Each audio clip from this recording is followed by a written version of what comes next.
Okay, today we're tackling one of the wildest, most contradictory moments we've seen in the financial markets all year.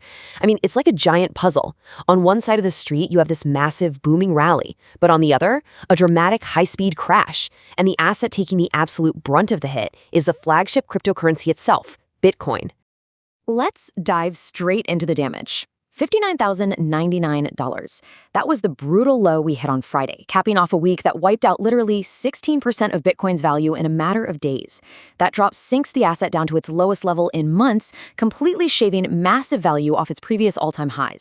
So here's the big mystery we're unpacking today. Why on earth is Bitcoin crashing so hard while the broader stock market is just setting new records practically every single day?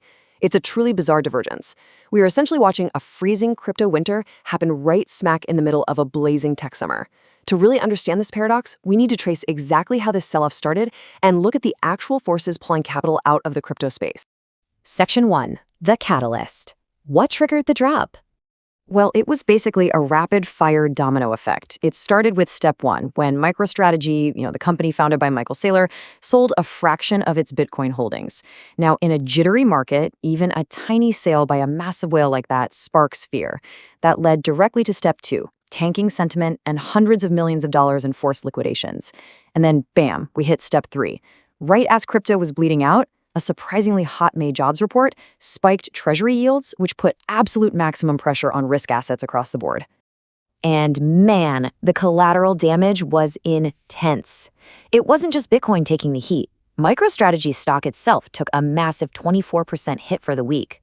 To put that into perspective, that marks its absolute worst weekly performance since November 2022. But look, it's not just about one company hitting the sell button. We're seeing a massive crowding out effect right now. Speculative hot money is fleeing crypto and wildly chasing AI stocks and memory chips, particularly over in Korea. At the same time, retail money is being diverted into these monster IPOs. Add to that a stalling crypto market structure bill in Congress, the Clarity Act, plus geopolitical tension with Iran, and an AI-exposed vulnerability in the privacy coin Zcash, and you've got a perfect storm of downward pressure. Moving to Section 2, the divergence. Broken crypto narratives. This immense pressure we just talked about, it's completely shattered two of the most fundamental assumptions investors hold about Bitcoin. Narrative 1 was always that Bitcoin is digital gold, a safe haven that thrives during global uncertainty. Narrative 2 was that Bitcoin is a high beta tech asset that rises right alongside the broader tech sector. But right now, both of those rules are completely broken. It's totally failing as a safe haven, and it's completely detached from the tech stocks that are currently hitting all-time highs. Rajiv Sawhney over at Wave Digital Assets really hits the nail on the head here. He points out just how drastic this shift actually is. Think about it. A month ago, the correlation between Bitcoin and traditional indices like the Nasdaq and S&P 500 was near perfect. They moved in absolute lockstep. But over the last few weeks, that parallel trend has completely disintegrated. Global equities just keep trending upward, and Bitcoin has entirely failed to follow along.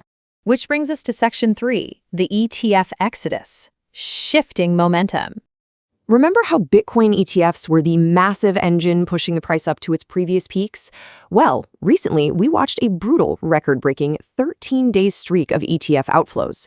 And sure, while they technically snapped that streak on Thursday, it was by eking out a genuinely minuscule net inflow of just $3 million.